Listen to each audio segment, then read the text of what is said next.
ஓம் சிவா திருச்சிற்றம்பலம். தென்னாடுடைய சிவனே போற்றி, எந்நாட்டவர்க்கும் இறைவா போற்றி, அருள்மிகு நால்வர் பொற்றால் எம் உயிர்த்துணையே. திருச்சிற்றம்பலம். சிவபெருமானாரே பேசாத நாளெல்லாம் பிறவா நாளே என்ற அருள்வாக்கை அருளிச் செய்த அருள் திருநாவுக்கரசு பெருமானார் பொன்னார் திருவடிகளை தலைமேற்கொண்டு வணங்கி, அப்பெருமானார் அருளிச் செய்த சிவபெருமானாரை பேசாத நாளெல்லாம் பிறவா நாளே என்ற அருள்வாக்கை எடுத்துக்கொண்டு சிறியேன் சிவபாலா தினம் ஒரு திருமுறை பாடல்களின் மூலம் சிவபெருமானாருடைய அருள் திறத்தையும் அவர் நாமமாகிய நமச்சிவாய சிவாய நம என்ற மந்திரத்தை நாவினால் நவின்றும் சிந்தையில் தியானித்தும் இந்த நாளை ஒரு நல்ல நாளாக மாற்றும் முயற்சியில் சிறியன் சிவபாலா தொடர்ந்து செயல்பட்டுக் கொண்டு வருகிறேன். இதற்கெல்லாம் சிவபெருமானாருடைய திரு அருளினாலும் அருளாளர் பெருமக்களுடைய குரு அருளினாலும் அடியார் பெருமக்களின் உங்களினுடைய அன்பும் ஆதரவும் ஆசிர்வாதமும் முன்னின்று அருள் செய்ய சிறியன் இப்படி ஒரு பெயர் பெற்றுள்ளேன் என்பதை உணர்ந்து இன்றைய சிவபெருமானாரை பேசாத நாளெல்லாம் பிறவா நாளே என்ற சிந்தனைக்குள் செல்வோம். அருள் திரு மாணிக்க வாசக பெருந்தகையார் திருவடி போற்றி. மாணிக்க வாசக பெருமான் அருளிச் செய்த 8ஆம் திருமுறை திருவாசகத்தில் 26வது பதிகம் அதிசய 10. இந்த பதிகம் முத்திக்கு உண்டான இலக்கணம். அந்த முத்தி இலக்கணம் அதிசய 10. இது எப்ப சுவாமிகள் அருளிச் செய்தார்கள் என்றால், மாணிக்க வாசக பெருமானார் திருப்பெருந்துறையில் எழுந்தருளியிருந்த காலத்துல தன்னையும் ஒரு பொருளாக ஏற்று ஆட்கொண்டு அடியார்களுக்குள் ஒருவனாக ஆக்கிய அதிசயத்தை வியந்து இந்த பதிகத்தை பாடி அருளுகின்றார்கள். அதிசயம் வியப்பு. வியப்பாவது இதுவரை உண்டாகாததும் இனியும் உண்டாக கூடாததாகவும் உள்ளே நிகழ்ச்சி ஒன்று நாம் அனுபவத்திற்கு வந்தபோது விளையும் ஓர் சுவை, அதுதான் இதனை வடநூலார் அற்புத ரசம் என்பார்கள். பொறி புலன்களின் சிக்கி உலகியலிலே உழன்று கிடக்கின்ற தன்னை உயர்த்த நிலைக்கு உயர்த்தியதுவோர் வியப்பு தரும் நிகழ்ச்சி ஆதலின் அதனை பாராட்டிய 10 பாடல்களாலும் இந்த 10 பாடலுமே அதிசய 10 அப்படின்னு இங்க பெயர் வந்திருக்குது. இதற்கு முத்தி இலக்கணம், அதாவது மோட்சத்திற்கு அடையாளம் என்று பழைய குறிப்புகள் கூறுகின்றது. அகத்திய சூத்திரமோ அடியாரில் கூட்டும் அதிசய 10 முடிவில்லா முத்தி இலக்கணம் என்கிறது அகத்தியர் சூத்திரம். இதனுடைய பழைய புராண முறை என்ன சொல்கிறது என்றால், வெறுவி மலத்தினை சீலத்தென்றாகும் அடியார் குழாத்துடன் கூட்டும் பரம அருட்பெருமை மிகுதியை புகழ்ந்த பாடல் அதிசய 10 என்கிறது பழைய புராணம். இவை அனைத்தையும் ஒத்து நோக்கி ஆணவ மலத்திற்கு அஞ்சிய அடியார்களின் கூட்டத்தோடு சேர்த்த சிவபெருமான் திருவருளை வியந்து கூறும் அணைந்ததோர் தன்மையாகிற முத்தி இலக்கணம் அறிவிப்பது என்பது இந்த பாடலுடைய கருத்தாக இங்கே விளங்குகிறது. இதுல 3வது பாடலையும் இன்னொரு பாட்டு, மொத்தம் 2 பாடல்களை நாம் இங்கே சிந்திக்க இருக்கிறோம். இதுல 3வது பாட்டுல சுவாமி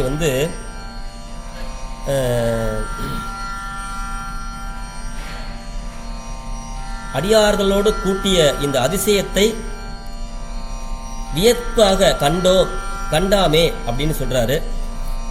அந்த பாடலுடைய பொருள் இந்த பாட்டிலேயே எனக்கு தந்தை எனக்கு தாய் அப்படின்னு இந்த பாட்டில் சொல்லி, அதாவது தந்தை தாய்கள் இந்த தந்தையும் தாயும் ஒரு குழந்தை எவ்வளவுதான் தவறு செய்தாலும் அந்த குழந்தையினுடைய தவறை மன்னிக்கும் தன்மை உடையவது தாய் தந்தையினுடைய குணம். அதனால ஒவ்வொரு இடத்திலையும் சுவாமி சிவபெருமானை தாயும் தந்தையும் என்று அருளாளர்கள் அதிகப்படியான இடத்துல நம்ம சொல்றத நம்ம நல்லா கவனிச்சிருக்கிறோம். ஆக இப்ப நம்ம சிந்திக்க போறது திருவாசகத்துல அதிசய 10. தெரிந்த வரையில இந்த பாடலை பாடி உங்களோடு பொருள் பகிர்கிறேன். பிழை எதிர்ந்தாலும் பிழைபொறுக்கும் பெருமானின் அடியார்களாகிய நீங்கள் என் பிழையை பொறுத்துள்ள வேண்டும் என்று உங்களது பொன்னார் திருவடிகளை வணங்கிக் கொண்டு சிந்தனைக்குள் செல்வோம். திருச்சிற்றம்பலம். முன்னை என்னுடைய வல்வினை போயிட முக்கனது உடை எந்தை முன்னை என்னுடைய வல்வினை போயிட முக்கண் அது உடை எந்தை தன்னை யாவரும் அறிவதற்கு அறியவன் எளியவன் அடியார்களுக்கு பொன்னை வென்றதோர் புரிசடை முடிதனில் இளமதி அது வைத்த அன்னை ஆண்டுதன் அடியரில் கூட்டிய அதிசயம் கண்டமே. அன்னை ஆண்டுதன் அடியரில் கூட்டிய அதிசயம் கண்டாமே. திருச்சிற்றம்பலம். கடைசி வரியில அன்னை ஆண்டுதன் அடியரில் கூட்டிய அதிசயம் கண்டாமே. சாமி என்ன சொல்றாரு, அன்னைன்னா எல்லாருக்கும் தெரியும், அதுதான் சொல்றாரு. என்னுடைய பழைய வினைகள் யாவும் பாரும் வண்ணம் ஆண்டு தன் அடியரில் கூட்டிய அதிசயம் கண்டாமே.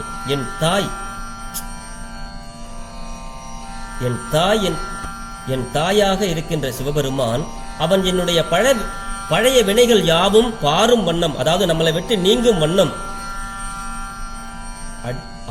அவனே என்னை ஆட்கொண்டு அவனுடைய அடியார்களுடன் கூட்டிய அதிசயத்தை கண்டாமே என்றவாறு இந்த பாடல் பொருள் பெறுகிறது.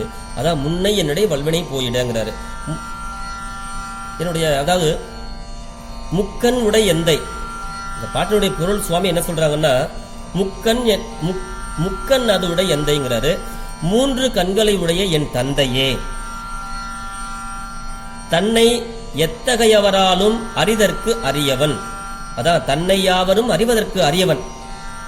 ஆனால் அப்படிப்பட்ட என் தந்தையானவன் தம் அடியாருக்கு அறிய மட்டுமின்றி, அடியார்களுக்கு தான் சீக்கிரம் காட்சி தருவாராம். அப்படி அடியார்களுக்கு அறிய மட்டும் அன்றி அது அனுபவிப்பதற்கும் எளியவன் சிவசிவ.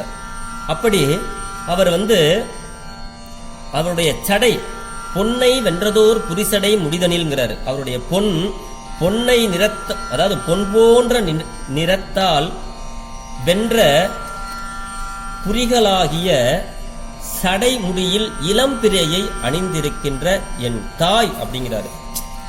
இளமதி அது வைத்த அன்னை அப்படிங்கிறாரு. அப்படி ஆண்டுதன் அடியரில் கூட்டிய அதிசயம் கண்டாமே அப்படிங்கிறாரு. இந்த பாட்டுக்கு சுருக்கமா நம்ம பொருள் சிந்திக்கணும்னா, சிவனடியார்களுடன் அடியேன் கூடுவதற்கு தடையாக இருந்தவை மல மாய கண்மங்களே என்பதை திருவுள்ளம் பற்றி அதாவது மல மாயைகளை போக்கி ஆண்டமையை இதுக்கு முன்னாடி உள்ள திருப்பாடல்களில் தெரிவித்த அடிகள் இந்த திருப்பாட்டில் இறைவன் வினைப்போகங்களையும் ஒழித்து ஆட்கொண்டமையை உணர்த்துகிறார். அதுதான் இந்த பாட்டினுடைய பொருள். அதாவது அடியார்கள் சிவன் ஒருவனே தியானிக்கத்தக்கவன் என்பதை உணர்ந்து அதற்குரிய உபாயங்களில் நின்று உபதேசம் பெற்று 5 எழுத்து அருமறை வழி நின்று சிவஞானம் பெற்றவர்கள் ஆதலினால அவர்கள் அறிந்து உய்ய எளியவனாயினான் இறைவன் என்பார். அடியாருக்கு அறிவதற்கு எளியவன் என்கிறார். அப்படி அறிவதற்கு என்றார் ஆயினும் அறிந்து அனுபவிப்பதற்கு என பொருள் இங்கே கொடுக்கிறார் சுவாமி. ஆக இறைவன் தமக்கு செய்த கருணையை எண்ணும் போது இளம்பிறை செய்த மா பாதகங்களையும் மறைத்து அதனை ரட்சித்து தன் தலையில் வைத்துக் கொண்ட பேரருளை நினையும் போது அவனிடம் தாயின் கருணையே விளங்க காண்கின்றது அதலின் அன்னை என்கிறார் மாணிக்கவாசகர் சிவபெருமானாரை. இந்த திருப்பாட்டு தம்மை ஆண்ட திறங்களையும் அடியாரோடு கூடுதலின் திருப்பதிக கருத்தாதல் காண்க. இதுக்கப்புறம் இன்னொரு பாட்டுல சுவாமி வந்து இதே கருத்தை சொல்றாரு. எப்படின்னா, ஆண்டு தன் அடியாரில் கூட்டிய அதிசயம் கண்டாமே அப்படின்னு சொல்லிட்டு ஒரு அற்புதமான ஒரு பாட்டு. அதுதான் இங்க உங்களுக்கு மேல நான் கொடுத்திருக்கிறேன். அந்த பாடல்களால நீக்கி முன்னென்னை தன்னோடு நிலாவகை குறும்பையில் புகப்பெய்து நோக்கி நுண்ணிய நெடியான் செய்து நுகம் மின்றி விளக்கதைத்து நூக்கி முன் செய்த பொய்யராது துகளறுத்து தொழு தரு சுடர்ச்சோதி ஆக்கி ஆண்டுதன் அடியரில் கூட்டி அதிசயம் கண்டாமே. நீக்கி முன் என்னை தன்னோடு நிலாவகை குறும்பையில் புகப்பெய்து அனாதியே என்னை தன்னோடு நில்லாத வண்ணம் நீக்கி பிறவி என்கின்ற இந்த பிறவியிலே புகச் செய்து திரு அருள் நோக்கம் புரிந்து, அதுதான் சொல்றார், குறும்பையில் புகப்பெய்து நோக்கி நுண்ணிய நெடியான் சொற்செய்து நுகமின்றி விளக்கதைத்து அப்படிங்கிறாரு.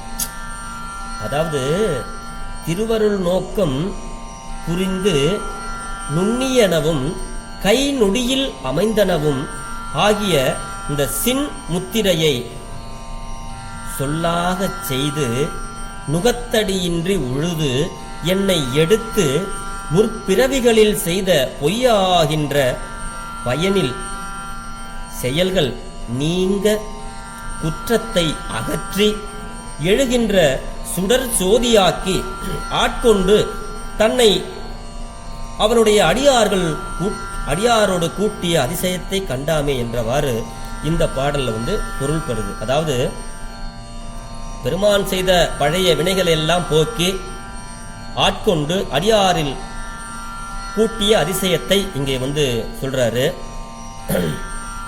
அனாதியில் திருவடியில் அறியாமை அறிந்து கிடந்த என்னை திருவடியில் சேர்க்க திருவுள்ளம் கொண்டு சிவபெருமான் பிறவியை தந்து குருவாக இந்த சின் முத்திரையை காட்டுறாராம்.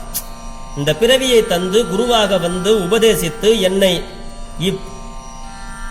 இப்பவத்திற்கு சேராவகை எடுத்து ஞானியாகச் செய்து ஆட்கொண்டு அடியரில் கூட்டிய அதிசயம் கண்டாமே. அதாவது இரும்ப பொன்னாக்கின கதை தெரியுமா? முடியாது. அந்த மாதிரி இரும்பை பொன்னாக்கியது போல சகல ஆன்மாக்களாகிய என்னை சிவமாக்கி என்னை ஆண்டு அடியரில் கூட்டினான் சிவபெருமான் அப்படின்னு இந்த பாட்டுல பொருள் சொல்றாருங்க. அதுதான் இந்த பாடல். குரம்பை அப்படின்னா கூடாகிய உடல். அப்படி இந்த குடம்பையிலே கிடந்தத உயிர் கொடுத்து இந்த உடலை கொடுத்தான் அப்படிங்கிறார்.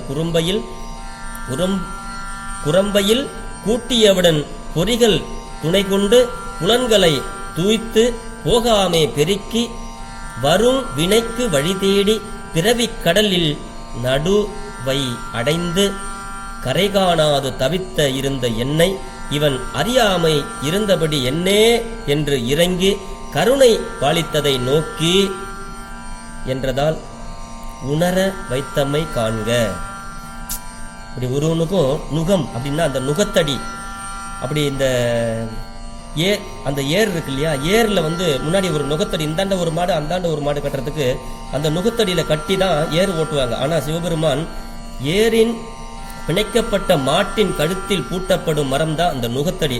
அப்படி நுகமின்றி உழ முடியாது. ஆனா ஆயினும் அது இல்லாமலேயே விச்சதின்றி விளைவு செய்யும் இறைவன் நுகமின்றி உழும் வன்மையும் உடையான் என உணர்க. பெருமான் இவரை அந்த நுகத்தடி இல்லாமலேயே உழுது ஒரு நிலத்தை எப்படி நம்ம சீர்படுத்துவோமோ அந்த மாதிரி பெருமானை அதாவது வட்டமாக உழுதல், விளக்க தைத்து வளைய வளைய உழுது வயல் முழுதும் போல என்பது பழைய உரை. அப்படி எப்படி நிலத்தை உழுது திருத்துகிறாரோ சிவபெருமான், அதே போல இவரையும் இந்த சாதனங்கள் இன்றியே சாதிக்கும் பேராற்றல் உடையவன் சிவபெருமான் அப்படின்னு இந்த பாட்டில் சுவாமி விளக்கம் சொல்கிறார்கள். ஆக இந்த பாடல் முத்திக்கு இலக்கணமான பாடல். அடியார்கள் அதாவது எழுதரு சுடர் சோதியாக்கி அப்படின்னு என்ன சொல்றாருன்னா, இந்த சிவபெருமான் மாணிக்க வாசகரை உதயசூரியன் ஆக்கிட்டாராம், சிவஞானி ஆக்கிட்டாராம். இதெல்லாம் சொல்லி இதெல்லாம் ஆக்கின பிறகு என்ன அடியார்களை சேர்த்துக்கிட்டாரு. ஆக என்னுடைய பழைய வல்வினைகள் எல்லாம் போக்குனாதான் இப்படி நம்ம எல்லாம் சிவஞானி ஆக முடியும். அதனால அப்படி அதெல்லாம் என்னுடைய குற்றங்களை எல்லாம் நீக்கி அப்படி என்னை எழுதடு சுடர்சோதி ஆக்கி உதயசூரியனாக்கி சிவஞானியாக்கி ஆண்டு, அதாவது மீண்டும் இந்த மல கண்மங்களை தாக்கி பதிவேதம் பிற்பட்டு ஒழியாது அதுவே விஞ்சி விளங்க ஆட்கொண்டு அது கெடாமை பொருட்டு அடியார் கூட்டத்துள் கூட்டினான் சிவபெருமான், அது அதிசயமாம் என்றது இந்த பாடல். ஆக நாமும் சிவபெருமானாரை அன்னையாகவும் அப்பனாகவும் நாம் மனதிற்கு நம்முடைய பிறவிக்கு தாய் தந்தை யாருன்னா சிவபெருமான் தான் அப்படிங்கிறத நம்ம உணர்ந்து இது போன்ற இந்த திருவாசக பாடல்கள் பொருள் உணர்ந்து அடியார்கள் ஆவதற்கு நாம் எவ்வளவு தகுதி வேண்டும், அப்படி முன்னாடி நாம் செய்திருந்த குற்றங்களை எல்லாம் சிவபெருமான் நம்ம குற்றங்களை எல்லாம் நீக்கி நம்ம ஒரு நல்ல உதயசூரியன் போல நமக்கு நல்ல ஒளியை கொடுத்து, நல்ல அறிவாகிய ஒளியை கொடுத்து சிவபெருமான் நம்மை ஆட்கொண்டு அதுக்கு பிறகு இந்த அடியார்களோடு கூட்டத்தில் நம்மளை ஒருவனாக சேர்த்தான். அப்படிப்பட்ட பெருமான் அப்படிங்கிறது இந்த பாடலுடைய பொருள். ஆக இன்ற அளவிலே இந்த பாடலை சிவபெருமானாரை பேசாத நாளெல்லாம் பிறவா நாளே என்ற சிந்தனையில் எனக்கு தெரிந்த பொருளை நான் சிந்தித்து உங்களோடு பகிர்ந்து விட்டேன்.